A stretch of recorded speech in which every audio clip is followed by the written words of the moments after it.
Welcome back. In this video, we will learn how to open an Excel file. The easiest way is to use this search button. Click on this search button and write Excel. You will find this application Excel, or you can see it here. It says open, or you can double click on this as well. After double clicking, a new file will open like this. Sometimes when you first time open it, it will show like this.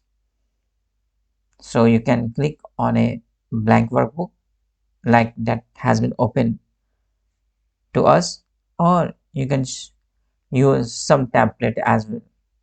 There are multiple templates are available in Microsoft Excel. So let us open our blank workbook.